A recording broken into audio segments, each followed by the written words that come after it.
তো আমরা হচ্ছে আজকে হেক্সাগন টাইপ দিয়ে একটা লোগো বানাবো। হ্যাঁ, এর জন্য পুরো প্রসেসটা আবার দেখাই দিতেছি, কি কি করতে হবে, কি কি না করতে হবে সব দেখাই দিতেছি। তো এই ধরনের কাজ হচ্ছে আমাদের স্ট্রোক দিয়ে করতে হয় লাইন টুলের মাধ্যমে। তো আমি কি করলাম, একটা লাইন নিলাম, এই লাইনটাকে অল্টার ধরে একবার কপি, এরপরে কন্ট্রোল ডি দিয়ে অনেকগুলো কপি, এই সবগুলোকে কন্ট্রোল জি দিয়ে গ্রুপ করে ফেলবো। অল্টার ধরে একটা কি করলাম, কপি করে নিয়ে আসলাম। আর একটা অ্যাঙ্গেল করতে হবে, আর ওই অ্যাঙ্গেলটা এমন হবে যেন হচ্ছে কি হয়, হ্যাঁ হেক্সাগন যে শেপ আছে তার সাথে যেন মিলে যায়। এই যে হেক্সাগন শেপ, সেটাকে আমরা একটু রোটেট করে উল্টাবো। আগে কি করলাম, উল্টাইলাম। এটাকে কিভাবে উল্টে বুঝবো যে এটা ঠিক আছে কিনা, আমরা যে কোনো সরল রেখার সাথে এটা কম্পেয়ার করলেই বুঝতে পারবো এটা কি আছে, সোজা আছে অলরেডি। এখন এই বাহুর যে একটা অ্যাঙ্গেল আছে না, সেই অ্যাঙ্গেল আমি শেপের রংগুলো একটু চেঞ্জ করে দিই, ব্ল্যাক করে দিই, তাহলে বোঝা যাবে সবচেয়ে বেশি। আচ্ছা, এই শেপের একটা অ্যাঙ্গেল আছে, সেই অ্যাঙ্গেল অনুযায়ী আমার এই সাইডেরটাকে একটু অ্যাঙ্গেল করব। এভাবে ঘুরাইলাম, আর একটু ঘুরাই, আর একটু ঘুরাই, ঘুরাই ঘুরাই দেখলাম অ্যাঙ্গেল ঠিক আছে, মোটামুটি ঠিক হলে চলবে। এটাকে এটার উপরে নিয়ে আসলাম, ঠিক করছি, নিয়ে আসছি। হ্যাঁ, এখন আবার রাইট ক্লিক, ওটাকে সিলেক্ট থাকা অবস্থায় ট্রান্সফর্ম থেকে রিফ্লেক্ট, তাহলে ওইখানে রিফ্লেক্ট হলো, কপি দিলাম। ঠিক আছে, তো ভালো কথা। আমার যে লম্বা লাইনটা সেটাকে এখন একটু মিলাইতে হবে। কিভাবে মিলাবো, আপনারা এই প্রান্তটাকে এইগুলার যে কোনো একটাকে মিডলে রাখবেন। ঠিক আছে, যেন এরকম এটা সেই পাশে। কিভাবে রাখলাম, কিভাবে বুঝলাম কোথায় রাখবো, এই যে ক্রস হয়েছে না দুইটার অ্যাঙ্গেল, তাদের মাঝখানে রাখতে হবে, মিলিত স্থানে রাখলাম।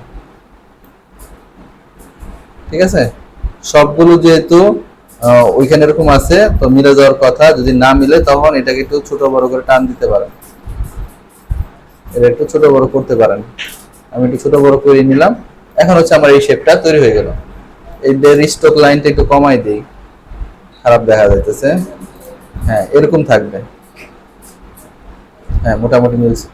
আমার এটা দিয়ে কি করব, এটা আমার একটা জায়গাতে সেট করে বসাবো, যে কোনোটার উপরে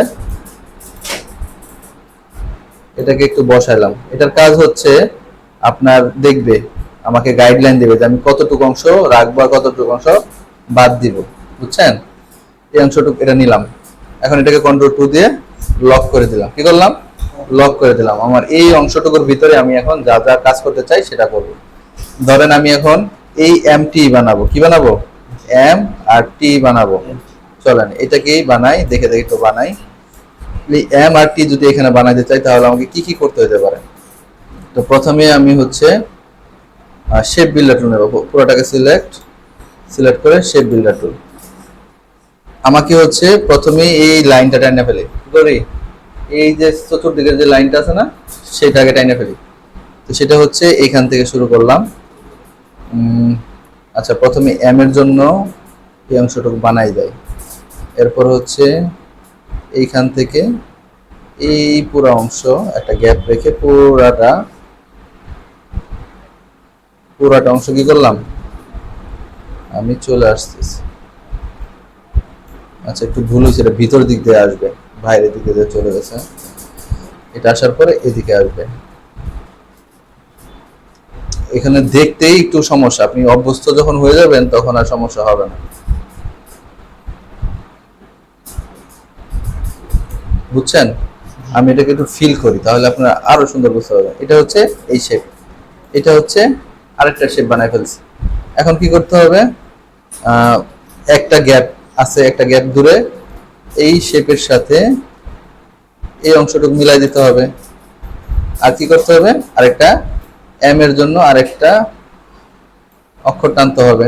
হয়েছে কিনা, এখন এই অংশের সাথে এই অংশটুকু মিলাই দেই, এই অংশের সাথে এখানে মিলা যায় না। আচ্ছা, এখানে মিলছে, তাহলে এখানে আমার একটু কাটতে হবে। এখানে যদি একটু কাটা দিই তাহলে তো একটা গ্যাপ তৈরি হয়ে যাবে। কি বুঝছেন, এই অংশটা একটু যদি বাদ দিয়ে দিই, আমি এখনই বাদ দিতেছি। শেপ বিল্ডার টুল, এটা সিলেক্ট করলাম, এটাকে এখানে এনে দিই,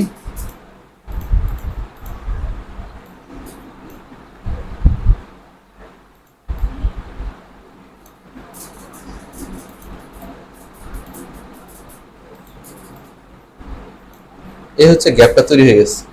আর কি লাগবে? টি, টি লাগবে। তো পুরোটাকে সিলেক্ট করলাম, শেপ বিল্ডার টুল নিলাম, এখন টি বানাবো। তো এটা এটাকে আরেকটা অ্যাঙ্গেল, হ্যাঁ এটা টি বানাবো। টি বানাতে হলে তাহলে এই অংশটুকু আমি সিলেক্ট করলাম, সিলেক্ট করে এটা আবার গ্যাপ কম হয়েছে, আর একটু গ্যাপ দরকার ছিল আমার। হ্যাঁ আমার একটু গ্যাপ দরকার ছিল, আমার একটু গ্যাপ হলে এইটা সুন্দর হইতো। টিটা এতটুকু রাখতে পারতেছি, আরেকটা গ্যাপ দরকার ছিল, আমি আর একটু বড় নিতাম তাহলে এটা সুন্দরভাবে মিলে যেত। তারপরেও তো আপাতত আপনাদেরকে বুঝাতে পারছি যে এই ধরনের শেপগুলো কিভাবে আসলে বানায়। এই ধরনের আপনাকে গাইডলাইন বানাইতে হবে। এগুলোকে কি বলা হয়? Guideline, grid line, sorry.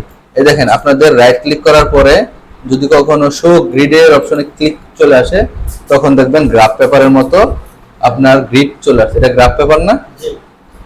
এরকম হয়ে যেতে পারে, জুম করলে এরকম হয়। রাইট ক্লিক তারপর হচ্ছে হাইড গাইড দিবেন, তাহলে এটা চলে যাবে। Right click hide guide, hide guide দিবেন, এরকম হয়ে যাবে। হ্যাঁ হ্যাঁ পিসি বানাইছে, গেছিল ল্যাপটপ কিনতে কম টাকায় সেকেন্ড হ্যান্ড, দিয়ে দিছি পিসি কিনে। ঠিক আছে, তাহলে এই এই প্র্যাকটিসটা ভিডিওতে আছে, কিভাবে এই শেপগুলো নেবেন, কাছাকাছি নেবেন। আপনারা যেহেতু লাইভ ক্লাস করলেন, এই শেপটা বানানোর চেষ্টা করবেন। এটা হচ্ছে লোগোর একটা স্টাইল শিখাইলাম, এরকম আরো অনেক স্টাইল আছে, শিখতে হবে। বুঝতে পারছেন?